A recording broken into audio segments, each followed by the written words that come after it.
Hello everybody, welcome to today's video looking at the build of the Airfix Fokker E.II Eindecker in 1/72 scale. Earlier in the year I built the rather old Revell Fokker Eindecker and commented that I thought I should do a comparison with the Airfix one, and well, I went out and I bought it, so here we are.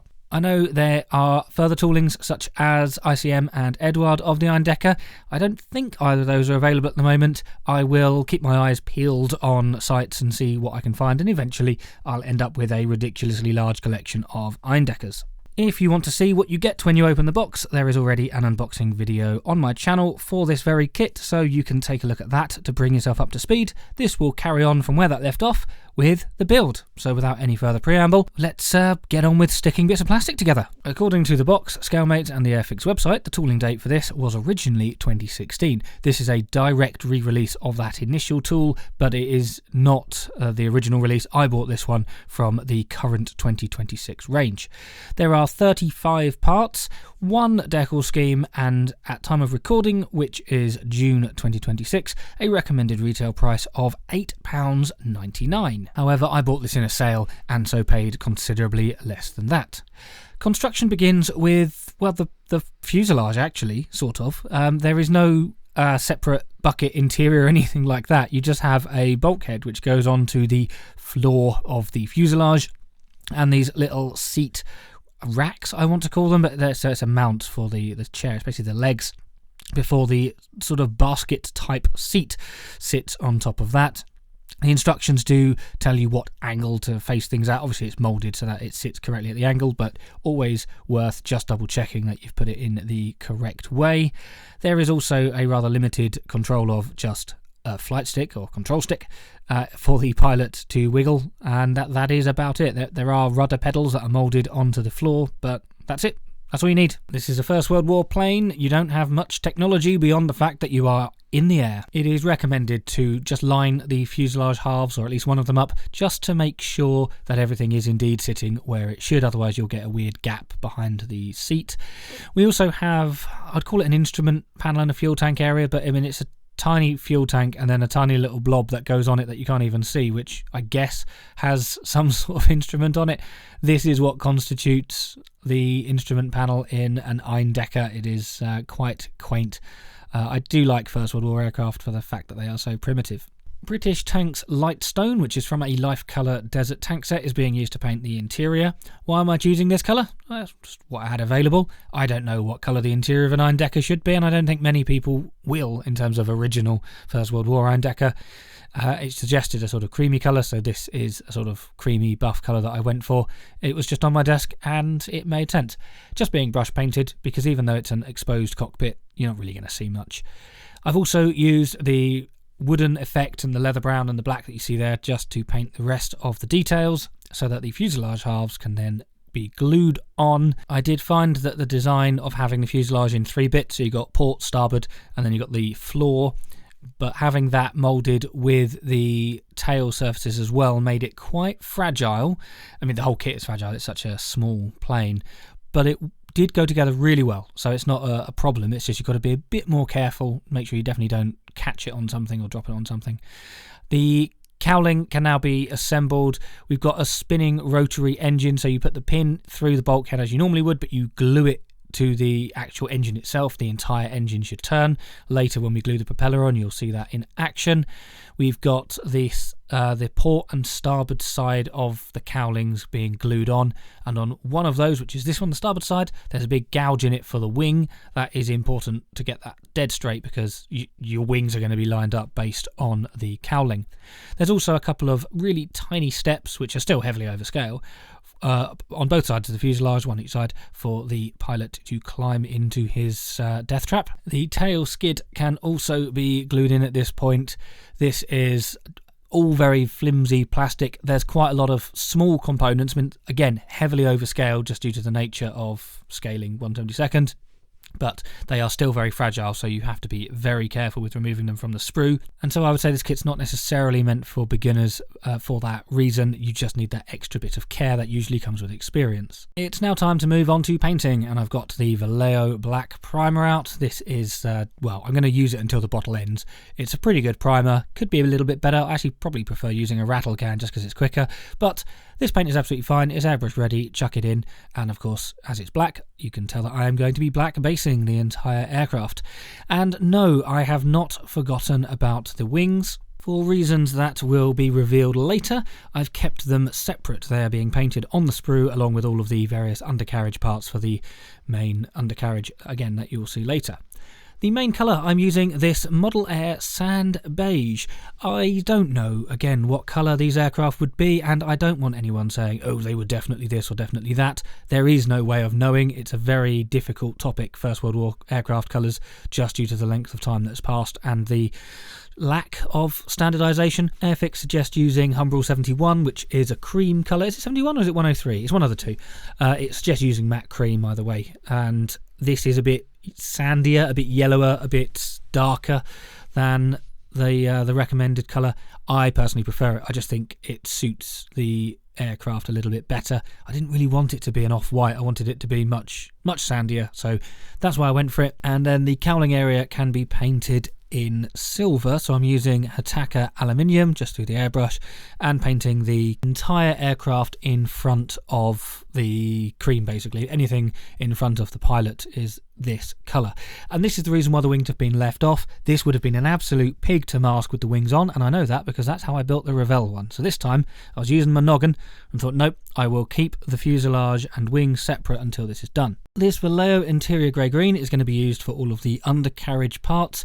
The instructions give it as Humbrol 78, which is their standard interior colour, so I thought this would do, but palette wise it just looks a little bit better, and I don't use this for any interiors because I think it's too pale. It doesn't look very good for either British or American stuff, so had it lying around, might as well use it. My Mr. Hobby markers make a reappearance. I'm using these quite a lot now. They are very useful for things like this, painting the engine. I say painting, it's drawing the engine, really colouring it in. Because the engine can spin, it makes it much easier to just draw it on like this, turn it one way painting the cylinders and then turn it the other way painting the other side of the cylinders. It is now time for the assembly of pretty much the rest of the aircraft. We are starting with the cowling over the engine, which again has been left separate because it was just easier to paint that way, and I obviously wanted to make sure that the engine was done prior to gluing this on, so that can now be cemented to the rest of the fuselage. As a general bit of advice, when gluing painted parts to painted parts, you do require plenty of control with your cement of choice, because otherwise you're just going to mess up the paint. The wings have little notches so that when you insert them through the holes, they can stay in line with each other. However, the instructions do specifically state that you should rest the plane or rest the wings on blocks so that you get them perfectly perpendicular to the fuselage, and that therefore that they look right and they don't droop, because these are very prone to drooping based on how little contact you get from the surface area. As you can see here, I'm resting it on blocks whilst I'm gluing in the kind of bed frame like undercarriage, but I was impatient and I didn't leave it on blocks for anywhere near long enough. I would recommend probably leaving it overnight. I just left it for a little bit whilst I focused on other things, and then put it back on its wheels and then left it like that, where the wings just drooped. Yep, I ruined it. I got droopy wings. My bad. Airfix even advised you against it and I still messed it up. Anyway, the wheels have separate inner pieces, so they are glued in and then assembled onto the rest of the aircraft so that the gloss varnish can come out and we can move on to the next step, which is applying the decals. The colour call out is on the back of the box, which is standard for this type of Airfix kit, and there's not that many, as you can see, not that many, and it confirms here it was 103, by the way, that it says the body should be. And this is the sheet from Cartograph, so yeah, fine. You've got mostly big insignia and the stripes, and then just this a small selection of small bits of text. There were no problems whatsoever with putting any of these decals on, as long as care is taken to not lose some of the tiniest ones, such as these little warnings. Well, I assume they're warnings, I can't read German, but these little warnings presumed warnings that go on around the fuselage side. One of them did like to get stuck on the stick, but that's just me, to be honest. We've also got a couple of tiny metallic decals that go on the cowling, which is exactly the same as the Revell one. Interesting. When putting the fuselage stripe on, a direct comparison with the Revell one had 6 sides to their stripes because it's 1 and 2, 1 and 2, 1 and 2, 1 and 2. Why have you got so many? Why have you got so many? I don't need that. Airfix have at least realised that a fuselage with 4 sides should have 4 decals. So that is a much better system for me anyway, putting it on. Once the whole aircraft received a coat of matte varnish, it's time for rigging. And look at this, a full page of rigging diagrams. I do quite like the way that they do it because they label each wire, so A, and they show you it from the relevant side. So in here, the side of the aircraft, the top of the aircraft. It does make it a little bit easier to see it in 3 dimensions. I'm using some AK elastic rigging wire. This is a little bit overscale for 1/72nd, but in 1/72nd you'd barely be able to see any rigging, so it's better to have slightly overscale than it is to not have it at all, or you could just save time. If you really hate doing this, just save time and say, yeah, well, you wouldn't be able to see it anyway. All good. I have glued it on one wing first, so I've got one long piece I've measured to be just a little bit too short for where it needs to go from one wing to the other. That is, of course, because it's elasticated, it will make up the extra. And then once it's all set on both sides, very gently with the tweezers lift it onto the undercarriage, which is where it sits. And this technique was used for the front and the back and the top and the bottom, and it was generally okay. It was much harder to do it on the top of the aircraft because, as you can see here, there are more wires and they've got to go on slightly different places. But by gluing it to the wings first, you actually have plenty of slack, meaning you don't need to cramp your hand holding it there for ages. You only then need to very gently lift with the tweezers and hook it on the bit when you've now got a little bit of elastic. So this was very good. I used the same technique on the Revell one and it was successful, so I thought it would make sense to use it on this one. Also recommended, just use the tiniest spot of super glue. I always apply it with a guitar string, just really small dot, because otherwise it's going to take too long to dry and you'll end up with a blob and maybe even some fogging. So tiny drop of super glue, lots of patience and some tweezers, and you can get there. Then there are just 2 things left. One is the propeller blade, which I didn't film myself painting, which is very stupid, and I apologise. I wanted a wood effect, so I painted it cream, added some brown onto it, just dry brushing and washing as necessary. It looks quite good. It's glued on. You'll see it in the close-ups. And I also decided to paint and fit the pilot, which again, I barely showed any painting of, but I painted him grey, skin colour, that sort of thing. So with that, let's take a look at the end result. Being a Series 1 kit, this is one of the simpler Airfix kits that you will find in their catalogue. However, as mentioned, because it is very spindly, there's lots of small parts, and it does recommend rigging it, I wouldn't say that this is necessarily for beginners. But if you've already had a bit of experience with aircraft, this is one that I would recommend. There were no fit issues whatsoever.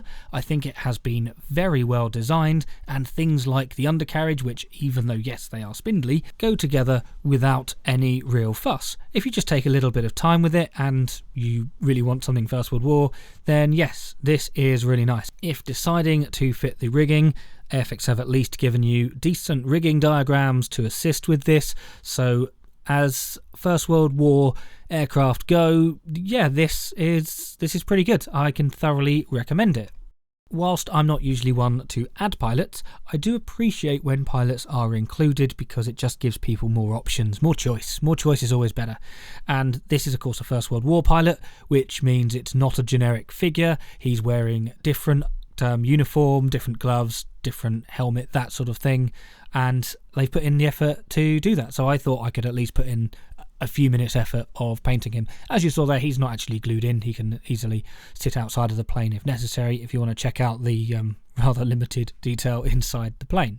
Another thing which is not necessarily perfect for beginners is the wood effect on the propeller blade. I'm quite happy with how I've done this. It was very simple. I just used cream and then some aquacolor tan that I've got, which you can do more, you can add more layers, but it's good for a basic wood effect, and this plane is supposed to look pretty fresh, so I'm really happy with that, but again, I wouldn't necessarily think that a beginner would get quite as good a result. It's also nice to have the engine turning, because if you knock the propeller blade, you don't break it. And so the only thing that really annoys me about the kit, which isn't even the kit's problem, is the droopy wings, and that is entirely my fault. I rushed it. I should have given it more time to set, and instead, no, I wanted to see it on its wheels. I wanted to crack on and do another part of the kit rather than just leave it overnight. It's just so frustrating that no matter how many kits I build, there will always be one that I just end up doing something really stupid with. And yes, I could have taken them off and started again. I could try and melt it and you know what? This cost me what? £5 something, so it's not really the end of the world if it's not perfect, and I thought it'd be better to show you my honest mistake rather than try and hide it and pretend that I'm perfect, because anyone who watches me enough knows I absolutely am not. Despite that though, from most angles it does look okay, and certainly I'm glad that I did build this kit.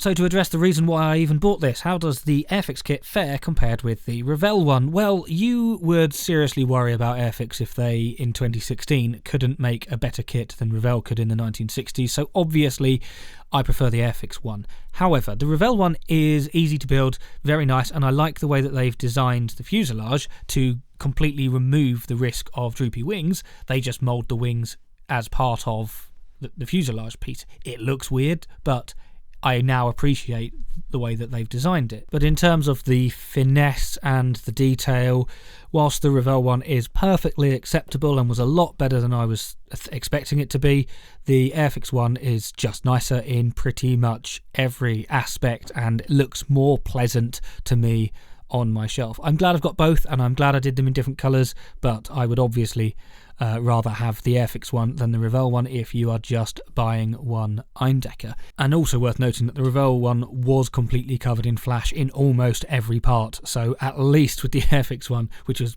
beautifully crisp by the way, I had no problems whatsoever with fitting any of the parts straight out of the box. So let me know what you think. Do you prefer the look of the Airfix one or the Revell one? Have the droopy wings completely ruined it for you? Or do you just really like the green scheme and not the beigey scheme? Let me know. As already mentioned, I'm going to be keeping an eye out for further Eindeckers. I do have another kit, not one that I mentioned, and it's not 1/72nd, so if you want to guess what that is, go ahead. Good luck. Have fun. And if there is anything First World War that you think I should check out, then please let me know. I've got one, definitely one, other than Eindeckers, I've got one kit in the stash which I will make. I've had it a little while and I've been put off by the sheer amount of rigging and the paint scheme and things, and it's a bit overwhelming, but I will get around to it. But as I don't often show First World War aircraft, I'd be interested to know what to look out for if there's anything you want to see. Consider subscribing if you haven't subscribed already, like if you've liked it, dislike if you've disliked it, and you can share it with just a random person on the bus. Just go up to them, show them your phone. I'm sure they'll love it, and you definitely won't become the least liked person in your city, town, village, etc. And you could also become a channel member like the people appearing on screen. These people are barred from guessing what Eindecker I've bought because they have access to see my weekly members posts, which often involves sharing what I've bought, and I've already shared it. So please don't ruin it for the others. If you've forgotten and you just want to guess, then good, but guess in your head. You will get points anyway because you're channel members. If you're interested in weekly updates and sometimes members only polls and things like that, you can join for a very low fee if you want. If you don't want to, that's fine. Just keep watching the videos if you like my stuff, and I will continue to be happy and churn out these droopy winged monstrosities. So on that note, thank you very much for watching. Hopefully I will see you again in a future video, but for now, goodbye.